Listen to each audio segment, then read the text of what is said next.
The air was thick with tension as the family gathered at my parents' house for my father's birthday dinner. It was an event that brought together relatives who, more often than not, kept a comfortable distance. My brother Michael and his wife, Hannah, were no exception. We were connected by blood, obligated to meet at family functions, but the camaraderie was scarce. Amidst the chatter and clinking of cutlery, an unexpected revelation shattered the fragile peace. Hannah, Michael's wife, discovered a long-buried secret. Michael's 3 children from his previous marriage were responsible for the mishaps at their wedding. The room fell silent as Hannah's eyes darted from face to face, searching for confirmation. My lack of reaction caught her attention, and she seized the moment to confront me about my knowledge of the events. The truth, suppressed for 16 years, was now clawing its way to the surface. I hesitated for a moment, torn between revealing the painful past and perpetuating the silence that had defined our family dynamics. In a moment of clarity, I chose honesty. I disclosed that Michael had known about his children's actions before I did, that he had harbored the secret for years. The revelation hung in the air, a heavy truth that threatened to shatter the facade of a seemingly ordinary family dinner. Hannah's disbelief quickly turned into anger. Her gaze shifted to Michael, her husband, seeking confirmation. Michael, caught off guard, struggled to maintain composure. The lie was exposed, and the repercussions rippled through the room like shockwaves. Michael's anger, however, was not directed at himself or his children, but at me. Accusations of betrayal and throwing him under the bus flew across the room. The family dinner, meant for celebration, became a battleground of grievances and unspoken resentments. Amidst the chaos, I branded Michael a hypocrite, pointing out the irony of his anger when he himself had concealed the truth from his wife. The revelation triggered a cascade of emotions, and the family members were forced to confront the reality of their relationships. As the night wore on, Michael and Hannah, unable to bear the weight of the truth, chose to leave. Michael's parting words lingered in the air, calling me a childish princess for unveiling a secret that had festered for far too long. The room, now devoid of celebratory cheer, was left with a profound sense of discomfort. In the days that followed, the aftermath of that explosive evening cast a long shadow over our family. Whispers of betrayal and resentment echoed through the halls, and the once hidden wounds were exposed for all to see. Michael and Hannah's departure marked the beginning of a new chapter, one that demanded introspection and healing. The family dynamics had shifted irreversibly. The truth, like a double-edged sword, cut through the layers of denial and forced everyone to confront their roles in the web of secrecy. The once unspoken understanding that kept the family together was now replaced by an uneasy silence. The revelation also shed light on the strained relationships between Michael's children and their stepmother, Hannah. The wedding day sabotage, fueled by resentment and a desperate plea for acknowledgement, had been the children's way of resisting the rapid changes that were thrust upon them. As the story unfolded, the past revealed itself in fragments. Michael's first marriage had ended tragically, leaving him a widower with 3 young children. Enter Hannah, eager to fill the void left by the deceased mother.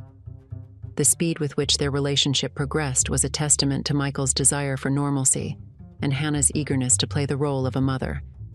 The wedding, a hastily planned affair, became a battleground of conflicting emotions. Hannah, driven by the best intentions, wrote emotionally charged vows promising to be a mother to the children.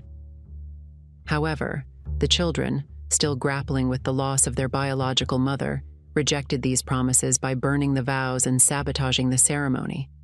As I looked back on that chaotic day, I remembered being a witness to the fallout. At the age of 16, I became an unwitting mediator, escorting Michael's enraged children out of the ceremony to diffuse the tension. Little did I know that this event would become a defining moment in the unraveling of the family. In the years that followed, the fractures within the family deepened. Michael remained angry, not at his children for their actions, but at me for revealing a truth he had carefully concealed. Hannah, oblivious to the storm brewing within her family, clung to the hope that time would heal the wounds and that the title of mom would eventually be embraced by Michael's children. The fallout extended beyond the immediate family. Other relatives suspected and, in some cases, knew about the events that transpired during the ill-fated wedding. The dynamics within the extended family, once a tapestry of shared memories and unspoken bonds, were now strained. As the family attempted to navigate the fallout, it became clear that healing required more than just time. Therapy, communication, and a willingness to confront the past were essential components of the journey toward reconciliation. Michael's reluctance to acknowledge his role in the family's turmoil became a stumbling block, a barrier to rebuilding the fractured relationships. Hannah, on the other hand, faced the challenge of navigating her role as a stepmother. The dream of seamlessly blending into the family and becoming the children's mom had proven to be more complicated than she could have imagined. The scars from the wedding day sabotage ran deep, and the road to acceptance was fraught with obstacles. In the midst of the family's turmoil, my role as an observer transformed into that of a mediator.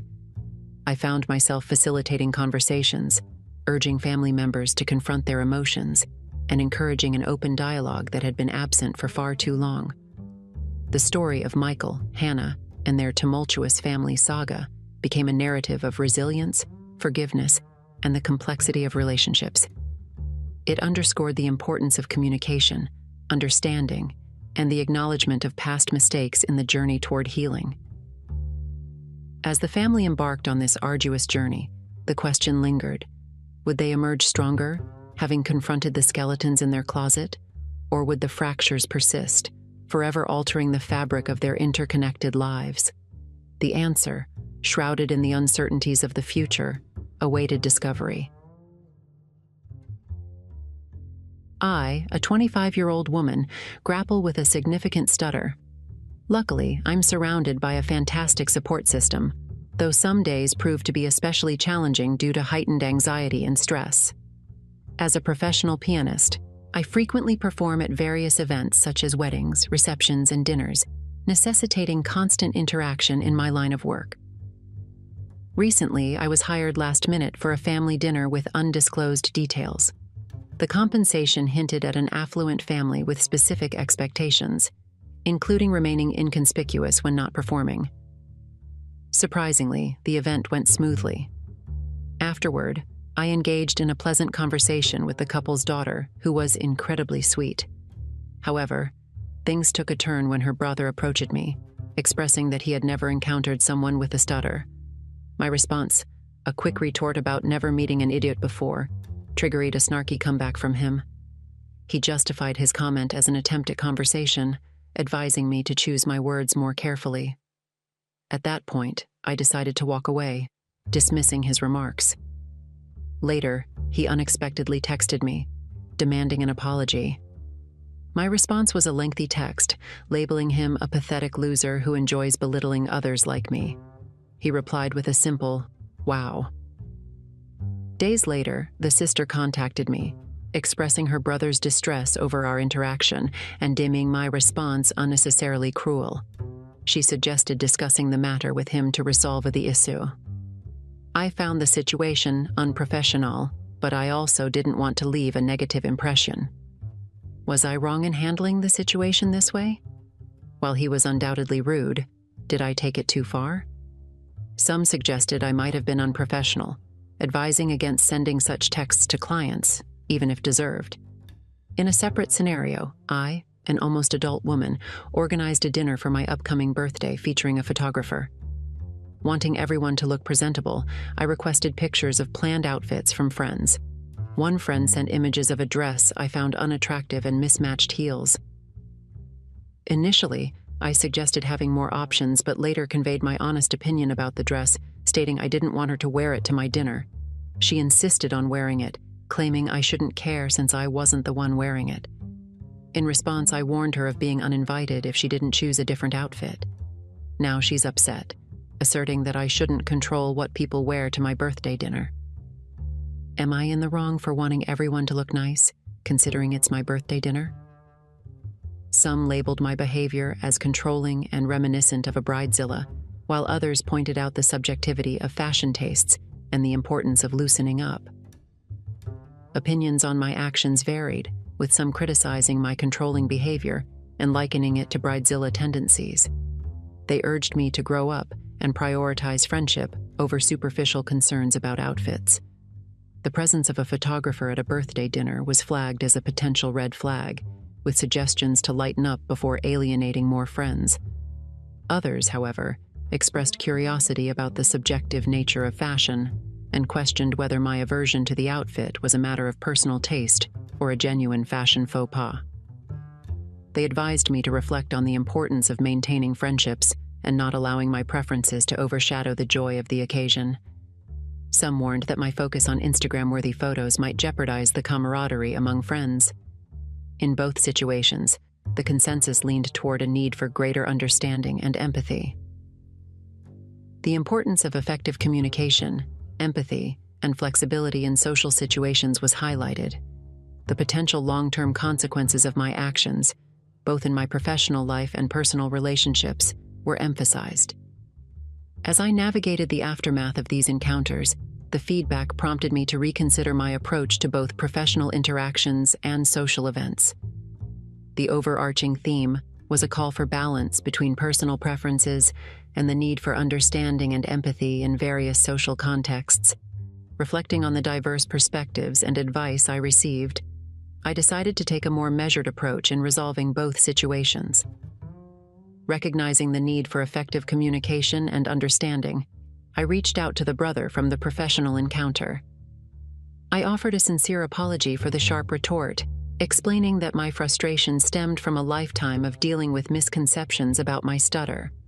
Surprisingly, he responded with an apology of his own, acknowledging that he had misjudged the situation and expressing gratitude for my honesty. In the case of the birthday dinner, I realized that my focus on aesthetics had overshadowed the joy of celebrating with friends. I reached out to my friend, expressing regret for the way I had handled the situation. I emphasized the importance of our friendship over outfit choices and assured her that her presence at the dinner was what truly mattered. She appreciated the apology and chose a different outfit, understanding my desire for a cohesive look at the celebration. Ultimately, these experiences served as valuable lessons in navigating social interactions with grace and empathy. The diverse feedback I received from others helped shape my understanding of professionalism, friendship, and the delicate balance between personal preferences and the feelings of those around me. As I moved forward, I endeavored to approach both my professional and personal life with a newfound appreciation for open communication and understanding.